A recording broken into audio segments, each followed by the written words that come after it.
नमस्ते। आज के इस नए विश्लेषण में हम एक बहुत ही दिलचस्प और सच कहूं तो हम सबके जीवन से जुड़े एक गहरे दार्शनिक विषय पर बात करने वाले हैं। जरा सोचिए, हम एक ऐसे युग में जी रहे हैं जहां हमारे पास इतिहास में पहली बार एयर कंडीशनिंग, फूड डिलीवरी और अनलिमिटेड एंटरटेनमेंट जैसी सारी सुख सुविधाएं मौजूद हैं। लेकिन यहाँ एक बहुत ही अजीब विरोधाभास है। इतनी लग्जरी और आराम होने के बावजूद आज हम थकावट, डिप्रेशन और अकेलेपन के सबसे ऊंचे स्तर का सामना कर रहे हैं। तो चलिए आज इसी आधुनिक दुविधा की गहराई में उतरते हैं। ये एक ऐसा सवाल है ना जो सच में हमें सोचने पे मजबूर कर देता है कि सब कुछ होने पर भी अंदर से वो खालीपन क्यों महसूस होता है। दुनिया में ऐसे लाखों लोग हैं जिन्हें बेहतरीन कॉलेज पैकेज मिला है, जिनके पास बेहिसाब दौलत है, जो डिजिटल रूप से पूरी दुनिया से कनेक्टेड हैं, फिर भी अक्सर बंद दरवाजों के पीछे वो अकेलेपन में रोते हैं। आखिर ऐसा क्यों है कि जैसे जैसे हमारी बाहरी सुविधाएं बढ़ रही हैं, हमारे अंदर का सुकून लगातार कम होता जा रहा है? शायद इसका जवाब इस बात में छुपा है कि हम जिस चीज के पीछे बेतहाशा भाग रहे हैं वो असल में है ही नहीं। देखिए, समाज हमें बचपन से ही एक आधुनिक फॉर्मूला बेचता आ रहा है कि अगर आप सफल हैं तो आप खुश हैं, लेकिन हकीकत इसके बिल्कुल उलट है। असलियत में होता यह है कि जब कोई इंसान अपनी पूरी पहचान को अपनी उपलब्धियों या अचीवमेंट से जोड़ लेता है, तो सफलता खुशी नहीं लाती, बल्कि विफलता का एक बहुत बड़ा डर और दबाव पैदा कर देती है। अगर मैं फेल हो गया तो, अगर लोगों ने मुझे भूल जाना शुरू कर दिया तो, बस यही लगातार चलने वाला दबाव और डर धीरे धीरे इंसान की सारी शांति छीन लेता है। तो आइए इस बात को थोड़ा और गहराई से समझते हैं। भाग 1, सफलता का आधुनिक भ्रम। यहां समझने वाली सबसे महत्वपूर्ण बात यह है जिसे दार्शनिक भाषा में मीनिंग क्राइसिस या अर्थ का संकट कहा जाता है। आज के इंसान की सबसे बड़ी त्रासदी ये बिल्कुल नहीं है कि उसके पास संसाधनों की या पैसों की कमी है, बल्कि त्रासदी ये है कि उसके जीवन का कोई स्पष्ट अर्थ या उद्देश्य ही नहीं बचा है। हम सुबह उठते हैं, पागलों की तरह काम करते हैं, थककर चूर हो जाते हैं, सो जाते हैं और फिर अगले दिन बिना सोचे समझे यही चक्र दोहराते हैं। हम सब एक अंतहीन दौड़ में भाग रहे हैं, बिना ये जाने कि हम आखिर दौड़ क्यों रहे हैं। अब आगे बढ़ते हैं और देखते हैं कि हमारा प्राचीन दर्शन इसे कैसे समझाता है। भाग 2, डिजिटल युग में माया। हजारों साल पहले भारतीय दर्शन ने दुनिया को एक बहुत ही गहरा शब्द दिया था, माया। अब ध्यान दीजिएगा, माया का मतलब सिर्फ कोई जादू या साधारण भ्रम नहीं है। आज के डिजिटल युग में ये एक बहुत ही खतरनाक मनोवैज्ञानिक जाल बन चुका है। एक ऐसा जाल जहां इंसान अपनी अहमियत को हमेशा दूसरों से बेहतर होने के पैमाने पर मापता है। वो लगातार दूसरों से अपनी तुलना करने में इतना फंस जाता है कि वो पूरी तरह से भूल ही जाता है कि वो वास्तव में अंदर से कौन है। जरा अपने सोशल मीडिया फीड के बारे में सोचिए। जब हम फोन खोलते हैं तो हमें सिर्फ एडिटेड हैप्पीनेस दिखाई देती है, लग्जरी कारें, शानदार छुट्टियां और बिल्कुल परफेक्ट लाइफस्टाइल। लेकिन क्या आपने कभी सोचा है कि उस चमचमाती हाईलाइट रील के पीछे असल में क्या छिपा है?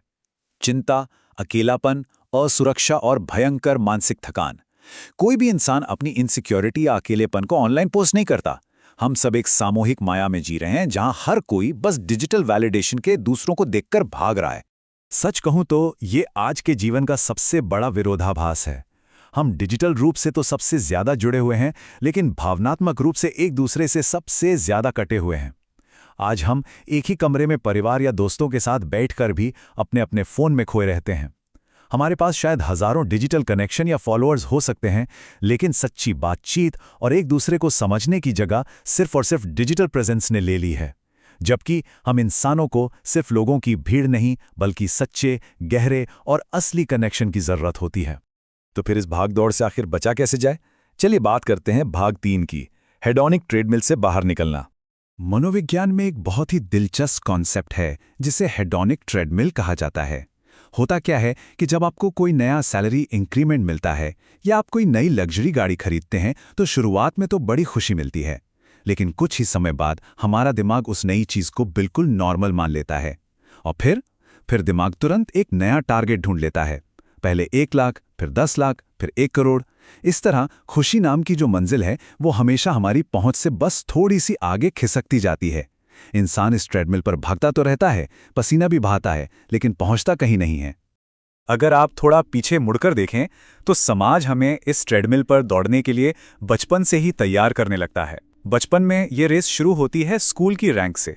युवावस्था में आते आते ये 1 लाख या 10 लाख के बेस्ट कॉलेज पैकेज की दौड़ में बदल जाती है। वयस्क होने पर हम लग्जरी स्टेटस सिंबल और दिखावे के पीछे भागने लगते हैं और भविष्य में हमेशा किसी अगले वित्तीय लक्ष्य की तलाश में रहते हैं। आज के एक युवा प्रोफेशनल की पूरी जिंदगी बस इसी तरह बीत जाती है और वो कभी भी उस वास्तविक शांति का अनुभव नहीं कर पाता जिसका वो हकदार है। यही से हमारी सोच को बदलने की जरूरत है। भाग 4, करियर के लक्ष्यों से परे अपनी पहचान। समाज अक्सर हम पर कई बाहरी भूमिकाएं थोप देता है कि हम बस एक कर्मचारी हैं, एक मैनेजर हैं या एक इन्फ्लुएंसर हैं। लेकिन ये बाहरी रोल्स बहुत नाजुक होते हैं। जरा एक ऐसे इंसान की कल्पना कीजिए जो एक बहुत बड़े लेकिन बेहद तनावपूर्ण प्रमोशन को ठुकरा देता है। क्यों? सिर्फ इसलिए क्योंकि वो अपनी मेंटल पीस और अपने परिवार के साथ बिताए समय को ज्यादा अहमियत देता है। अब समाज शायद उसे असफल कह दे, लेकिन असलियत में उसने अपनी वास्तविक पहचान और अपनी शांति को चुना है। जब हम अपनी पहचान सिर्फ अपने काम या परफॉर्मेंस से जोड़ लेते हैं ना, तो हमारे भीतर का असली इंसान कहीं बहुत पीछे छूट जाता है। हमारे प्राचीन ग्रंथों में एक बहुत ही गहरी बात कही गई है, लगाव ही दुखों की जड़ है। दर्द हमें चीज़ों के खोने से नहीं होता, बल्कि उस चीज़ से जो हमारा गहरा लगाव जुड़ा था उसके टूटने से होता है। अगर किसी व्यक्ति की पूरी पहचान सिर्फ उसके करियर या उसकी बाहरी सफलताओं से जुड़ी है, तो एक छोटी सी भी प्रोफेशनल नाकामी उसे अंदर से पूरी तरह तोड़ सकती है। क्योंकि जब हमारी पहचान बाहरी चीज़ों पर टिकी होती है, तो हमारी शांति कभी भी स्थायी नहीं हो सकती। तो अब सवाल ये है कि इसका उपाय क्या है? हम आखिर क्या कर सकते हैं? भाग 5, वास्तविक आंतरिक शांति को फिर से पाना। देखिए, सबसे पहले तो हमें ये समझना होगा कि सच्ची खुशी कोई ऐसी चीज़ नहीं है जिसे आप बाजार से खरीद सकें। ये पूरी तरह से वर्तमान में जीने और हमारी आंतरिक जागरूकता पर आधारित मन की एक स्थिति है। और हाँ, इसका मतलब ये बिल्कुल नहीं है कि पैसा कमाना गलत है। पैसा एक बहुत ही पावरफुल टूल है जो हमें आराम और सुरक्षा देता है। लेकिन अगर आप सच्ची पूर्णता या फुलफिलमेंट चाहते हैं, तो आपको अपनी चेतना को दुनिया के अप्रूवल और वैलिडेशन से हटाकर अपने भीतर की ओर मोड़ना ही होगा।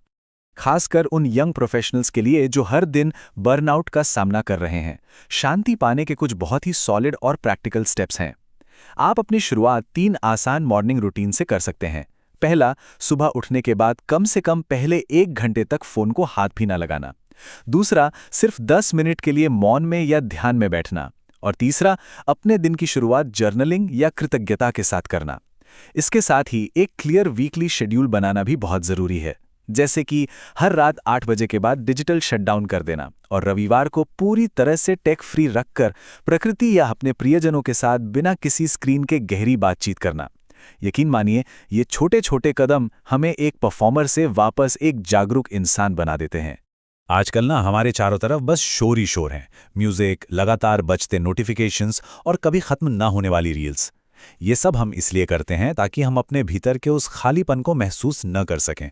हम सच में खुद से भागने के आदी हो चुके हैं।